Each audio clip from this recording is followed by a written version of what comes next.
This is a disaster for the Bears. Breaking blockbuster trade in the NFC North. What does this mean going forward for the division and the Chicago Bears' hopes? Welcome to Bears Digest, ladies and gentlemen. I'm your host, Dylan Guinzy. Thank you for joining me once again. If you have not subscribed already, please do so. It looks like 67.5% of you have not done so. So if you want those continued news, rumors, breaking information, updates, please hit that button so you are there with me. So, guys, unfortunate news, but we have to cover it. It has a lot to do with the division and hits close to home with a rival. Micah Parsons has been traded to the Green Bay Packers. Yesterday, Adam Schefter had this breaking tweet. It was later in the afternoon.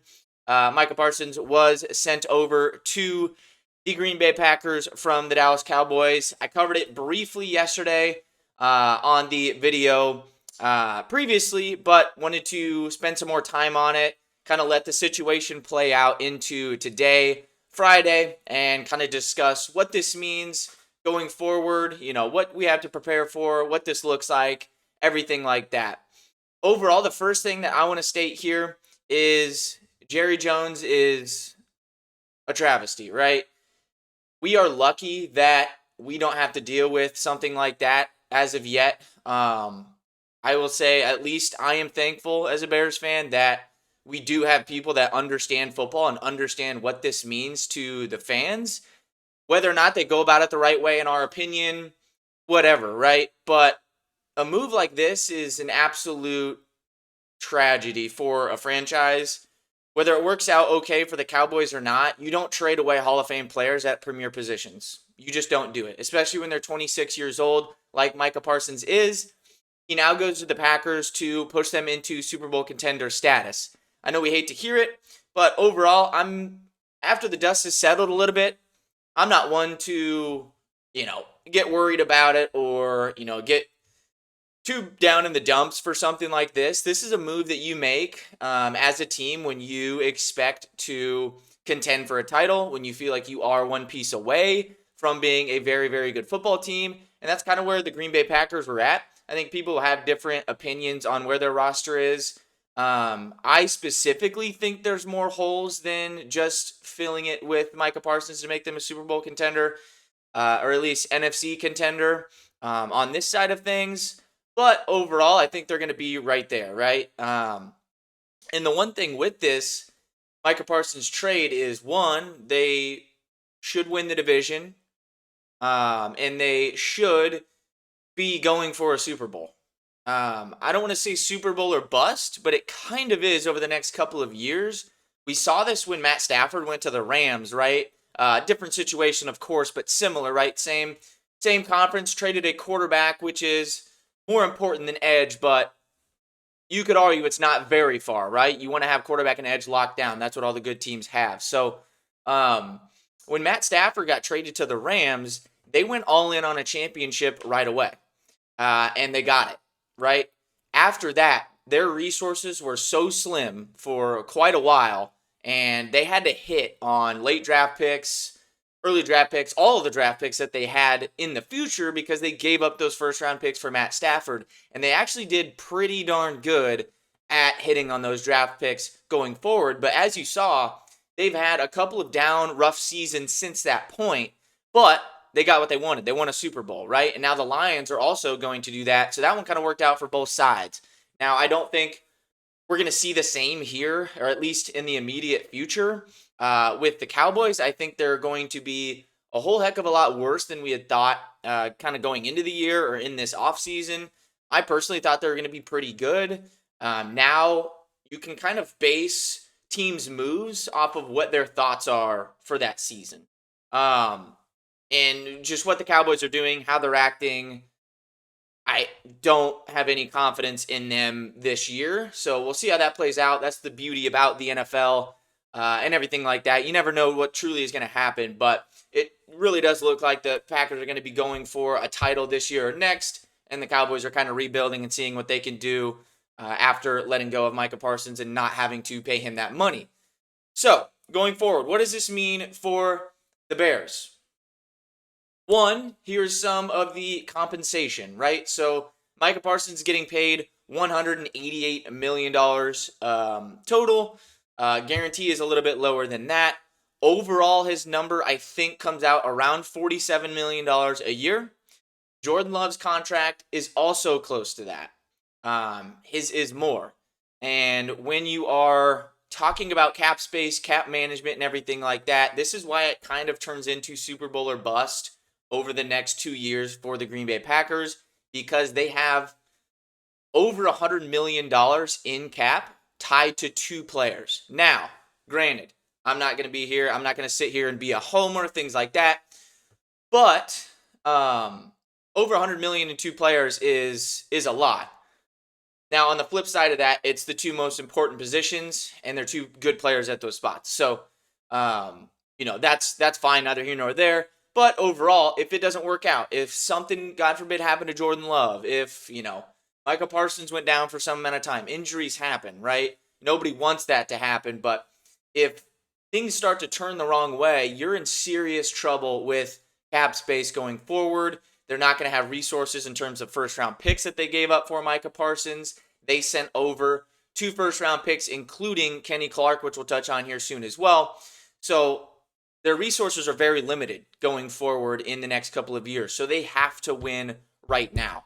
I think in the Bears' perspective, other teams in the NFC North that I guess can raise concern or, make you upset, whatever.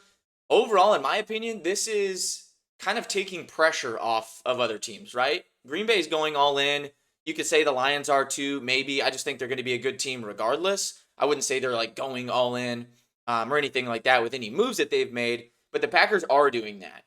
And that puts a lot of pressure on them to succeed and succeed right away, and they need everything to be perfect and go exactly the way that they are envisioning. And in the NFL, that is not usually how it works. It is very hard to do. It is very hard to be a successful team overall in the NFL. So we'll see how that plays out. But I think that just takes some of the pressure off, right? We don't play them until later in the season, I believe week 14 and week 16 or something like that. So a lot can happen between now and then. What are the records going to look like? What are both teams' rosters going to look like at that point injury-wise? What's it look like outlook in terms of the playoffs? Who knows, right? Nobody knows. You can make all the predictions that you want, but truly, the reason why the NFL is so amazing and the greatest league in the world, in my opinion, is because you have no idea what's going to happen. So the Micah Parsons move, obviously your heart sinks a little bit when you see that, especially going to a rival. It was absolutely dumb of Jerry to trade their best player that they've not ever had, but pretty close, right? One of their best players in franchise history, and trading him to another NFC team who absolutely wiped the floor with you in the playoffs just a year and a half ago it's just a terrible move for the Cowboys. So Packers jumped on it. A lot of people say, Bears, why didn't we do it? Things like that. We're not really in that spot to make a move like that, nor really could we have. Packers did have a lot more cap space and cap flexibility than we do right now. Also, we're not one player away either. It's just probably a move that doesn't make the most sense. I would love him just as much as anybody else. Obviously, you're never going to turn down a player like Micah Parsons. I just don't think logistically that would work, and that's not something Poles usually does either. Now, on the flip side of that, we need to make some additions on this team. There needs to be some more guys added. Obviously, nobody's going to be anywhere close to Parsons' caliber, but if you're going to be playing against Aiden Hutchinson, Micah Parsons, Jonathan Gennard, guys like that at the edge spot in your division 2 times a year, so 6 total, you got to combat that a little bit. Now, I think one way to beat great edge rushing is playing a lot of 12 personnel, having your tight ends chip, which the Bears do have covered. We have 2 capable tight ends that can block. The next thing is running the ball and pounding the rock. That's something that the Lions do well. If we're talking about predictions here, I still think the Lions beat the Packers in week 1. That's just me. Who knows again? Because they run the ball extremely well, and their offensive line on the interior is amazing and all throughout. So if they're going to be able to run the ball successfully, that kind of takes Micah and Rashawn Gary out of the situation a little bit. A lot easier to win and control the game. Now, the Bears, we just have DeAndre Swift back there, capable running back. I don't want to ever hate on Swift, but if you're telling me that you're, okay, just throwing in Monungai in there for an entire game as a power back to try to combat the edge rush on the defensive line for the Packers and these other teams, I don't like it too much, right? I would like to get another running back in here that does have power, somebody like a Tank Bigsby or something like that, to bring into a situation like this where they can just absolutely nose to the ground, pound the ball. And that would be great for this team. So we'll see going forward. I'd also like to add an edge as well. Our edge unit is the worst in the division, and that's going to come to fruition right away. That's not really a hot take. It is the worst in the division. Even if Montez Sweat takes a leap, takes that step once again and has 10, 11, 12 sacks, it's still going to be the worst in the division, right? Interior defensive line, I think, will be solid, things like that. So not too much worry there. But overall, we need some additions to this team to help out. Micah Parsons obviously is a generational player. If you're looking at PFF stuff, he's always in the top of the league, top 5 in pressures, and overall grade as well. So obviously an amazing player. Nobody's slouching on Micah Parsons or anything he does for that team. Just looking at his stats last year, he did miss a couple, but he did have 12 sacks in 13 games for the Cowboys, 12 tackles for loss, 2 forced fumbles, 23 QB hits, 43 combined tackles, and 30 solo. Again, he is just 26 years of age. This is a move that the Packers make to contend for a Super Bowl. What do the Bears do to combat that? We'll see here going forward. We will be here with all the news, rumors, updates. Guys, we are so close to week 1. This is what we're here for, right? This is what we're here for. All that matters is playing the teams in front of you. You can't do anything about this move. There's no reason to get down about it or be down in the dumps, anything like that. You go out there and you beat who's in front of you, and you're going to have a fun time on the field and as a fan. So thank you guys for joining once again. We'll be back here in a couple of days to get some more information out there. We'll see what moves are made, if any.